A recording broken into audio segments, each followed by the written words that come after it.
So take the phrase support the troops. It's kind of a meaningless question. Do you support the troops? Because in a democratic society, the question is, do you support the policy under which we are dispatching troops around the world? But, Right. it gets complicated. So let's take a very real world situation. One of my neighbors is a Vietnam vet, and he's very proud of his service. And in fact, he almost died in Vietnam and came back injured. Uh, so if somebody says, do I support the troops? Well, no, I don't support the troops if you mean the troops who were sent to Vietnam to try and crush an independence movement in the third world in the Cold War Hmm. period. No. But I also don't want to make light of my neighbor's sacrifice and his own conception of why he was there.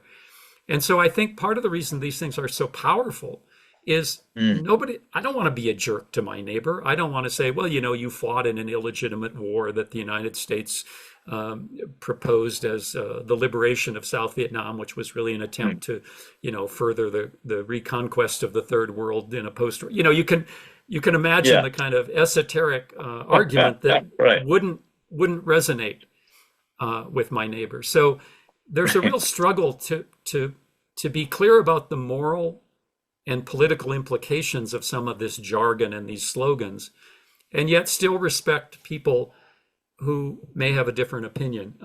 Patriotism is another good one. I don't consider myself patriotic in any sense because I don't believe nation states deserve our loyalty and allegiance.